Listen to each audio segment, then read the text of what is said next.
नीलम जी के लिए यहाँ पर खड़े होकर बोलना आसान नहीं था।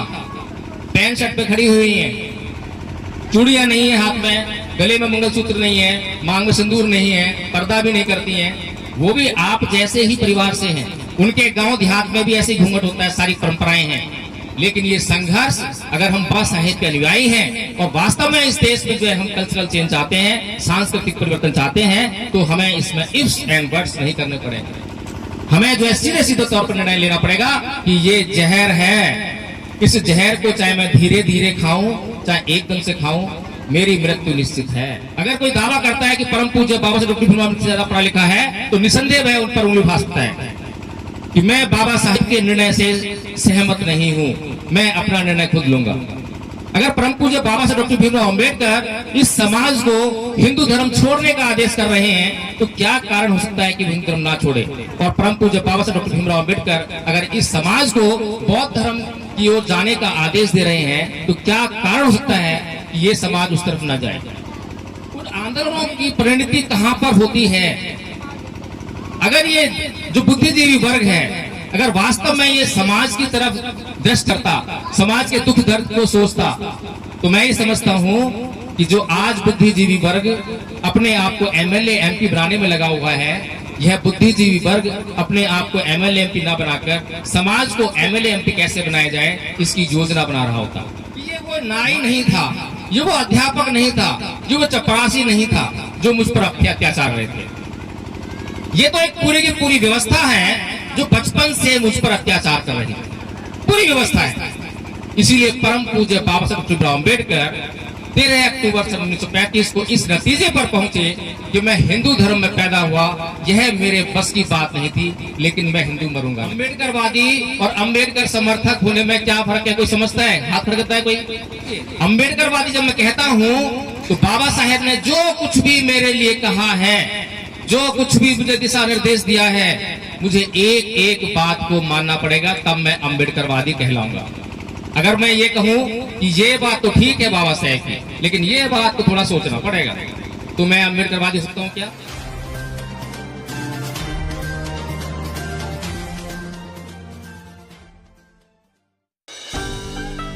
और उनका समय समय नहीं, उनका एक एक शब्द बहुमूल्य है। कृपया आप ध्यान से सुनना। डॉक्टर जयवीन प्रकाश जी,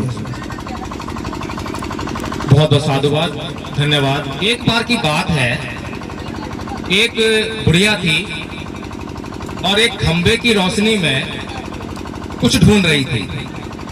वहां पर एक आदमी आया, उससे पूछा कि बुढ़िया माई क्या ढूंढ रही है? बुढ़िया माई बोली कि बेटा मेरी सुई खो गई है, इसलिए इस खंबे की रोशनी में मैं अपनी सुई ढूंढ रही हूँ। तो वो भी वहां सुई ढूंढने लगा। बहुत देर हो गई पर सुई नहीं मिली। कुछ देर बाद वह व्यक्ति बोला कि बुढ़िया माई अच्छी तरह से पता है कि सुई यही खोई थी? तो बुढ़िया कहती है कि बेटा सुई तो झोपड़ी में खोई थी, लेकिन रोशनी यहाँ पर है, इसलिए मैं यहाँ ढूंढ रही हूँ। तो ये हाल उस बुढ़िया का जो था, ये हाल आज हमारे समाज का भी है। समस्या क्या है उसको जानना नहीं है, जानता नहीं है। समस्या का हल क्या है उसको खोजता नहीं है, और फिर चिल्लाता रहता है कि हाय रे मैं मरा, हाय रे मैं मरा, मेरा संविधान खतरे में है, ईवीएम मशीन में घोटाला है, लोकतंत्र खतरे में है, बाबा साहेब का देश खतरे में है, सब कुछ खतरे में है। लेकिन जो मूल समस्या है उस पर कभी गौर नहीं करता। अभी मुझसे पूर्व एक वक्ता बोल रहे थे कि शिक्षा सबसे जरूरी है, हमें शिक्षा पर जोर देना चाहिए। ठीक बात है, पर मैं कहता हूं कि शिक्षा से भी जरूरी अगर कोई चीज है तो वो है कल्चर्ड होना, सांस्कृतिक होना। बाबा साहेब डॉक्टर भीमराव अम्बेडकर ने शिक्षा के महत्व को पहचानते हुए 16 लोगों को विदेश पढ़ने के लिए भेजा, शिक्षा हासिल करने के लिए भेजा। उनमें से एक भी वापस नहीं आया, सारे के सारे वहां रह गए। कारण क्योंकि वे कल्चर्ड नहीं थे। शिक्षित तो हो गए, शिक्षा हासिल की, लेकिन उस शिक्षा का उपयोग सिर्फ अपने लिए और अपने परिवार का पेट पालने के लिए करते रहे। इसीलिए जब हम समस्या को समझेंगे नहीं, जानेंगे नहीं, तो हम उसका उपाय कैसे करेंगे, समस्या का हल कैसे करेंगे? यहाँ पर आपके सामने लिखा है, शिक्षित बनो, संगठित रहो, संघर्ष करो। यह नारा सुनने में बड़ा अच्छा लगता है, तार्किक लगता है, लेकिन जब मैंने यही नारा इंग्लिश में पढ़ा तो मेरे होश उड़ गए कि ये क्या हो रहा है। ये समाज जो है क्या इतना दिशाहीन है। शिक्षित बनो तो बाबा साहेब अंग्रेजी में बोलते हैं एजुकेट, कुछ नहीं बोलते एजुकेट। और जो पढ़े लिखे लोग हैं वे जानते हैं कि एजुकेट का मतलब शिक्षित बनो नहीं होता। एजुकेट वर्ब है, शिक्षित करो। बाबा साहेब कर्तव्यनिष्ठ थे, पूरी जिंदगी समाज के लिए जिए, समाज के लिए मरे, तो किसी को स्वार्थी होने के लिए कैसे कह सकते हैं। इसीलिए वो समाज को आदेश करते हैं कि शिक्षित बनो नहीं, शिक्षित करो। शिक्षित करने के लिए क्या चाहिए, या तो मैं खुद शिक्षित हूं तब किसी को पढ़ाकर शिक्षित कर सकता हूं, या मैं पढ़ा लिखा नहीं हूं तो मेरे पास कुछ संसाधन है जिनका उपयोग करके मैं अपने समाज को शिक्षित करने का काम कर सकता हूं।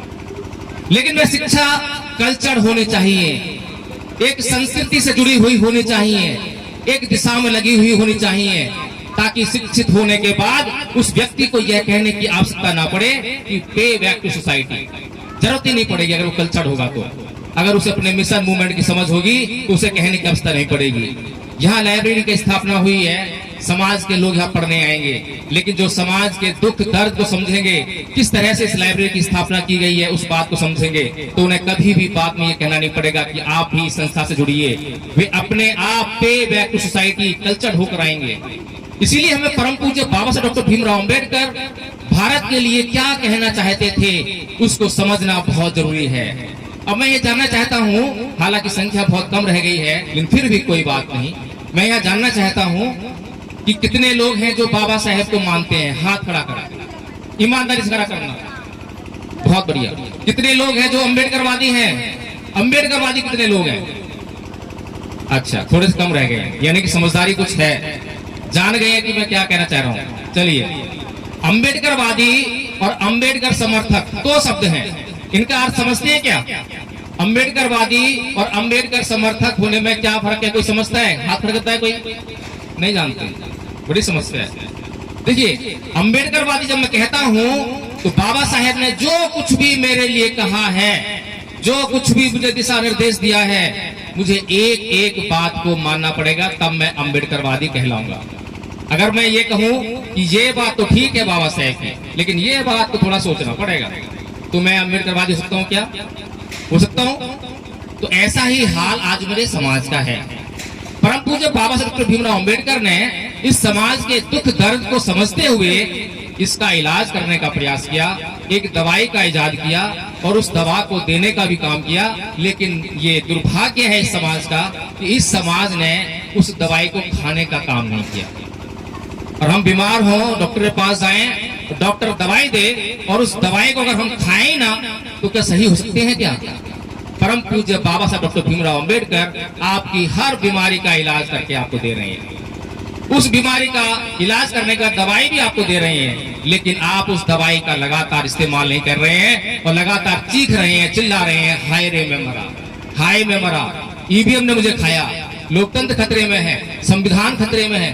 कुछ नहीं पता, अभी कुछ नहीं पता। परम पूज्य बाबा साहब डॉक्टर भीमराव अंबेडकर बचपन में जब वे नाई के पास बाल कटाने के लिए गए तो नाई ने उनके बाल काटने से इंकार कर दिया। स्कूल में पढ़ने के लिए गए तो शिक्षक ने, अध्यापक ने उन्हें भीतर बैठकर पढ़ने की इजाजत नहीं दी, बाहर बैठकर पढ़ने दिया। जब उन्हें प्यास लगी तो नलके पर उन्हें पानी नहीं पीने दिया। जब वे पढ़ लिख कर वापस विदेश से बहुत ऊंची ऊंची डिग्रियां लेकर वापस भारत में आए और बड़ौदा रियासत में जब बड़ौदा महाराज की नौकरी करने के लिए गए तो वहां चपरासी ने उनको फाइल दी नहीं बल्कि उनके ऊपर फेंक के मारी, उन्हें नौकरी नहीं करने दी। परम पूज्य बाबा साहब डॉक्टर भीमराव अंबेडकर बचपन से सोच रहे थे कि ये नाई मुझ पर अत्याचार क्यों कर रहा है, ये अध्यापक मुझे पढ़ने क्यों नहीं दे रहा है, ये समाज ऐसा मेरे साथ में व्यवहार क्यों कर रहा है। लेकिन जब परम पूज्य बाबा साहब डॉक्टर भीमराव अंबेडकर विदेशों से पढ़कर आए, बड़ी बड़ी डिग्रियां लेकर आए और उसके बाद जब उन्होंने संस्कृत भी नहीं पढ़ने दी बाबा साहेब को, लेकिन जर्मनी में जब उन्होंने इन धर्म ग्रंथों का अध्ययन किया तो उनकी आंखें खुल गई, उन्हें उस समस्या का हल मालूम पड़ गया, समस्या क्या है ये मालूम पड़ गया। वे इस नतीजे पर पहुंचे कि ये वो नाई नहीं था, ये वो अध्यापक नहीं था, ये वो चपरासी नहीं था जो मुझ पे अत्याचार रहे थे। ये तो एक पूरी की पूरी व्यवस्था है जो बचपन से मुझ पर अत्याचार कर रही है, पूरी व्यवस्था है। इसीलिए परम पूज्य बाबा साहब डॉक्टर भीमराव अम्बेडकर 13 अक्टूबर 1935 को इस नतीजे पर पहुंचे कि मैं हिंदू धर्म में पैदा हुआ, यह मेरे बस की बात नहीं थी, लेकिन मैं हिंदू मरूंगा नहीं। उस समय लाखों लोग ऐसे ही आपके तरह सामने बैठे थे, उनके सामने यह बात उन्होंने कही, लेकिन उस वक्त भी समाज ने उनकी यह बात नहीं समझी, नहीं मानी, नहीं छोड़ा हिंदू धर्म। फिर उसके बाद 21 साल बाद 14 अक्टूबर 1956 को वे फिर एक निर्णय लेते हैं और वैसे ही लाखों की भीड़ उनके सामने है और वे भगवान बुद्ध की शरण में जाते हैं। तब भी इस समाज ने उनकी बात को नहीं समझा। कुछ लोगों ने समझा भी तो वे कल्चर ही हुए। धर्म परिवर्तन के नाम पर आडंबर हो गया, पाखंड हो गया। अगर आज देखें कि उस समय कुछ 1 लाख लोगों ने शपथ लेकर 22 प्रतिज्ञाएं लेकर धर्म परिवर्तन किया था, बौद्ध बने थे।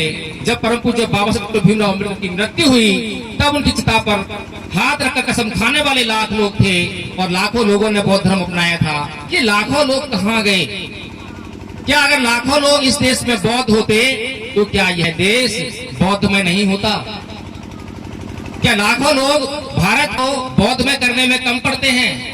कार्ल मार्क्स की मृत्यु पर केवल 14 लोग उसके अनुयायी थे जो उसके जनाजे पर शामिल थे, सिर्फ 14 लोग। और उन 14 लोगों ने कार्ल मार्क्स के विचार को पूरी दुनिया में इस तरह से फैलाया कि आज पूरी दुनिया में कोई देश ऐसा नहीं है जहां उसके विचार पर आधारित पार्टी ना हो। भारत के अंदर ही कई राज्यों की सरकार भी बनी। तो ये अनुयायियों पर डिपेंड करता है कि अनुयायी वास्तव में अनुयायी है या वो आडंबर या पाखंड कर रहा है, भक्ति कर रहा है। आज हमने ये जो पांडाल लगाया है, यहाँ पर हम बाबा साहेब की जयंती मनाने के लिए आए हैं। ऐसा लगता है कि कुछ परंपरा हमने नियत कर ली है, उसका निर्वहन करने के लिए आए हैं। यहाँ पर बाबा साहेब का जयकारा लगाने के लिए आए हैं। लेकिन परम पूज्य बाबा साहब डॉक्टर भीमराव अम्बेडकर की जो बातें हमारे फायदे के लिए थी, जो दवा उन्होंने हमें दी, उसको हम खाने में अभी भी हिचकिचाते हैं। अगर हम इस तरह से हिचकिचाते रहेंगे, दवाई को नहीं खाएंगे, तो हम किस तरह से अपने दुखों को दूर करेंगे? समस्या इतनी गंभीर है कि जिस बुद्धिजीवी वर्ग के हाथ में किसी भी समाज का नेतृत्व करने की बागडोर होती है, अगर वह बुद्धिजीवी वर्ग अपने समाज से बेईमानी करने लग जाए तो फिर उस समाज का बेड़ा गर्क होना तय है। अगर आज भारत का संविधान, जो कि पूरी दुनिया में सबसे महान है, इतने महान संविधान के होते हुए भी अगर इतना बड़ा समाज जिसकी संख्या को माननीय साहब कांसीराम जी 85% कहते हैं और उसका अपना अस्तित्व खतरे में है, संविधान तक खतरे में आ गया है, तो इसके लिए दोषी कौन है? क्या वह बुद्धिजीवी वर्ग दोषी नहीं है जिसके पास इस समाज की समस्याओं को दूर करने के लिए योजना बनाने का जो भार था, कर्तव्य उसको पूरा करना था? क्या वह बुद्धिजीवी वर्ग इसके लिए दोषी नहीं है? लेकिन वह बुद्धिजीवी वर्ग लगातार आपको सड़कों पर आंदोलन करते हुए दिखाई देता है। उन आंदोलनों की परिणति कहां पर होती है?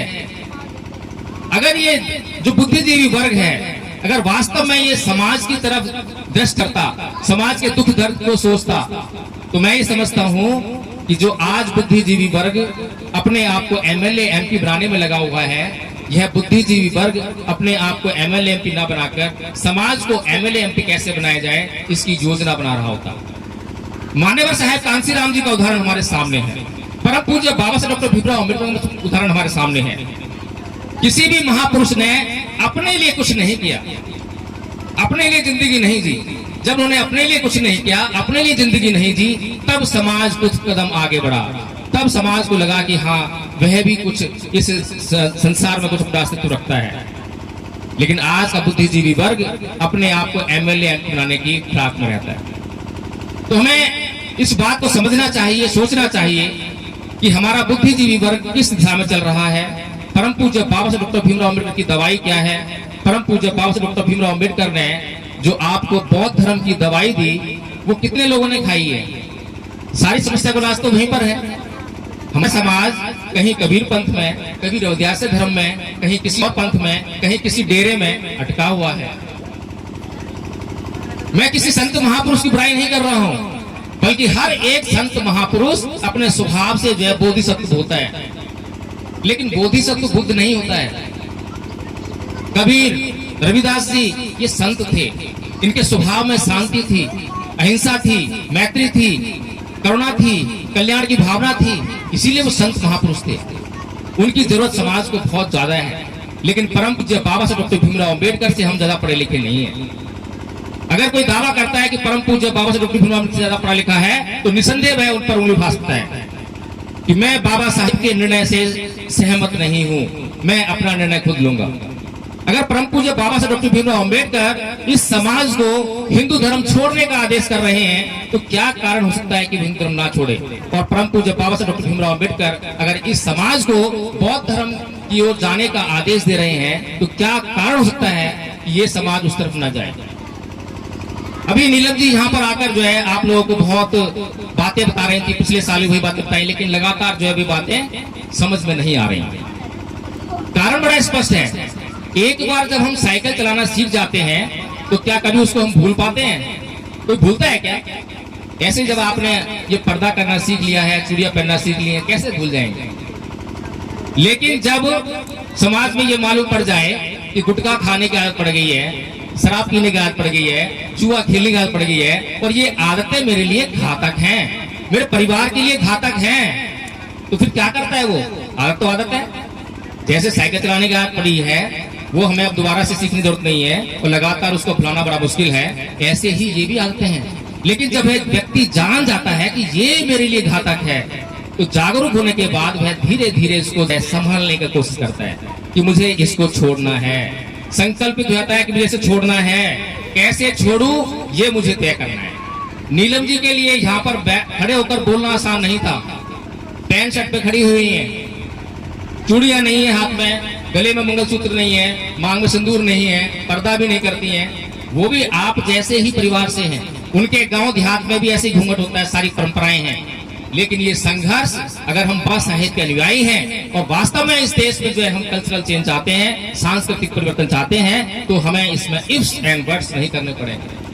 हमें जो है सीधे सीधे तौर पर निर्णय लेना पड़ेगा कि ये जहर है। इस जहर को चाहे मैं धीरे धीरे खाऊं, चाहे एकदम से खाऊं, मेरी मृत्यु निश्चित है। ये जहरीली संस्कृति है। ये वो संस्कृति है जिस संस्कृति ने बाबा साहेब का कदम कदम पर अपमान किया है। अगर आपके बड़े बुजुर्गों का, आपके माँ बाप का अपमान कर देता है, गाली गलौज कर देता है, तो आपसे बोलना छोड़ देते हैं, उससे घर जाना छोड़ देते हैं, और ये सोचते हैं कि कैसे उसे बदला लूं, कैसे अपने मान सम्मान को मैं स्थापित करूं, ये सोचने लगते हैं। लेकिन हम ऐसे लोग हैं जो बाबा साहेब डॉक्टर भीमराव अंबेडकर का जो लोग अपमान कर रहे हैं, हम उस बारे में सोच भी नहीं रहे हैं कि कौन अपमान कर रहा है। परम पूज्य बाबा साहेब डॉक्टर भीमराव अंबेडकर जब यह निष्कर्ष पर पहुंच रहे हैं, कभी भी उन्होंने अध्यापक के खिलाफ एफआईआर नहीं कराई, नाई के खिलाफ एफआईआर कराई, चपरासी के खिलाफ एफआईआर नहीं कराई, किसी से लड़ने नहीं गए, किसी से झगड़ने नहीं गए। वे जानते थे कि यह है एक अध्यापक नहीं है, यह एक नाई नहीं है, यह एक चपरासी नहीं है, बल्कि तो पूरी की पूरी व्यवस्था है। उस व्यवस्था को बदलना पड़ेगा, और उस व्यवस्था को बदलने के लिए सबसे पहले 25 दिसंबर 1927 को वे उस व्यवस्था में आग लगाते हैं, मनुस्मृति को आग के हवाले कर देते हैं। लेकिन हम नहीं समझ पा रहे हमें क्या मतलब बाबा साहेब से। बाबा साहेब कौन? संविधान लिख दिया, अधिकार हमें दे दिए, अधिकार मिल रहे हैं, नौकरी मिल रही है, बड़े आराम की जिंदगी है। अब तो घूंघट भी अच्छी कर रही है। अब हमें महसूस नहीं होता कि घूंघट में क्या बुराई है। अब हमें ये जो लोग ला रहे हैं कि संविधान खतरे में है, जब खतरे में आए तो देखेंगे, जब कोई मारने पीटने आए देखेंगे, जब कोई अत्याचार हो जब देखेंगे। अभी तो फिलहाल आराम मिल रहा है ना। तो परम पूज्य बाबा साहेब जिस महान शख्सियत की शरण में जाने की सलाह देते हैं, वह कहता है कि जाति भी दुखा, जरा भी दुखा, व्याधि दुखा, मनाम भी दुखा, शोक पति दोनसी पायसा भी दुखा, यम संग लपति कंपी दुखं, संकेतेन पंचुपादान खंदा भी दुखा। कि जन्म लेना दुख है, मृत्यु दुख है, बुढ़ापा दुख है, रोग दुख है। जो चीज हम चाहते हैं जिंदगी में अगर वो ना मिले तो वो दुख है। कुल मिलाकर ये जो 5 स्कंदों से निर्मित शरीर है, ये दुखों का घर है। भगवान बुद्ध से पहले जितने भी लोग ऋषि मुनि तपस्या करते थे, उनका उद्देश्य होता था कि सुख ढूंढना है, स्वर्ग प्राप्त करना है, अप्सराओं को ढूंढना है। ये उनके उद्देश्य होते थे तपस्या करने के। लेकिन पहली बार वह महामानव इन सब को छोड़कर दुख की खोज में गया।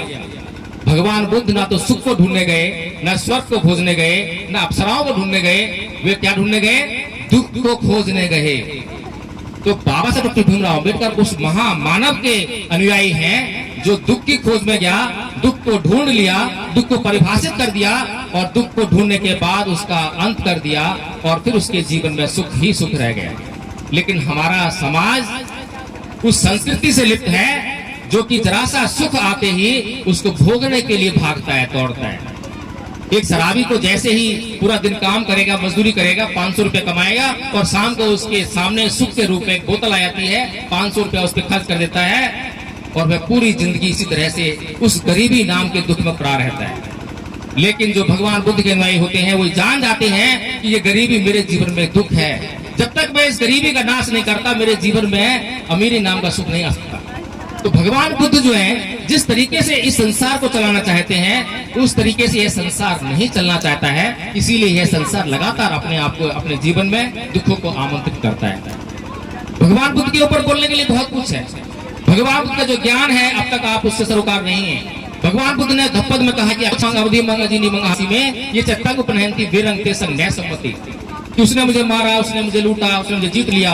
जो इस प्रकार की बातों को अपने मन में बनाए रखते हैं उनका बैर कभी शांत नहीं होता। हम जानते हैं कि हमारे घरों में कितना कलह कलेश होता है, पति पत्नी के भी झगड़ा होता है। कई बार पति पत्नी का झगड़ा हफ्ता चलता है, महीना चलता है, साल चलता है, कई बार डाइवोर्स हो जाता है। इतना सब कुछ इस तरह से बात को समझ न पाने के कारण हो जाता है। अगर भगवान बुद्ध की बात को हमारे समाज के लोग समझने लग जाएंगे तो उनके घरों में यह कलेश हमेशा हमेशा के लिए मिट जाएगा।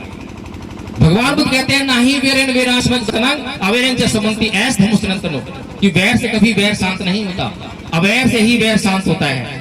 यह बौद्ध संस्कृति है, यह वो संस्कृति है जिसकी तरफ परम पूज्य बाबा साहब डॉक्टर भीमराव अम्बेडकर हमें जाने के लिए आमंत्रित कर रहे हैं, हमें आदेश कर रहे हैं। और दूसरी तरफ वो संस्कृति है जो बार बार कहती है कि ईंट का जवाब पत्थर से दो, और हमने अपनी पूरी जिंदगी में वही सीखा है, बचपन से वही सीखते हैं, वही हमारे समाज चलता रहता है। ईंट का जवाब पत्थर से दो, उसने मुझे मारा छोड़ कैसे दूंगा, बदला लेकर आऊंगा, बदले की संस्कृति है। महाभारत के युद्ध में श्री कृष्ण जी अर्जुन को कहते हैं कि अर्जुन मार, तेरे सामने जो लोग खड़े हैं वो पापी हैं, उन्होंने अधर्म किया है, उनको मार डाल। वो उसको ये नहीं कहते हैं कि चलो उनको समझाने चलते हैं। और जब दुर्योधन के पास जाते हैं तो क्या बोलते हैं, चल भाई तेरे को अंत में मैं कहता हूं कि बस 5 गांव दे, 5 गांव दे। 5 गांव क्या मतलब? नाक का सवाल है, नाक का सवाल लेकर चलते हैं। भगवान बुद्ध इन नाक के सवालों को हमेशा हमेशा मिटा देते हैं, व्यक्ति को इतना शुद्ध कर देते हैं, उसका चित्त इतना परिष्कृत कर देते हैं कि उसके पास नाक जैसा कोई सवाल नहीं रहता। और उसी श्रृंखला में हमारे इतने भी महापुरुष हैं, उनके पास भी आप देखें कोई नाक नहीं है, कोई अभिमान नहीं है, कोई घमंड नहीं है। कोई उन्हें गाली दे तो गाली का जवाब गाली से नहीं देते हैं, कोई उनका हिंसा करते हिंसा जवाब हिंसा से नहीं देते हैं। लेकिन वो हमारी संस्कृति हमसे दूर क्यों है, उसको हम अडॉप्ट क्यों नहीं कर पा रहे हैं? यही वो संस्कृति है जिसे हम इस देश पर पुनः अपना जो कब्जा है वो स्थापित कर पाएंगे, उसको हम देश को प्राप्त कर पाएंगे, उस संसाधनों में, इस देश के जो संसाधन है उसमें अपनी भागीदारी को निश्चित कर पाएंगे। तो मैं आप सभी लोगों का ज्यादा समय न लेते हुए, क्योंकि मुझे आदेश हुआ था कि कम बोलना है, फिर भी मैं मुझे लगता है बहुत अधिक बोल गया हूँ, माफी चाहता हूँ। और बोलने के लिए बहुत कुछ है, समझाने के लिए बहुत कुछ है। फिर आऊँ आपके गाँव में किसी दिन समय लेकर। आप लोगों को सभी को जय भीम, नमो बुद्धाय।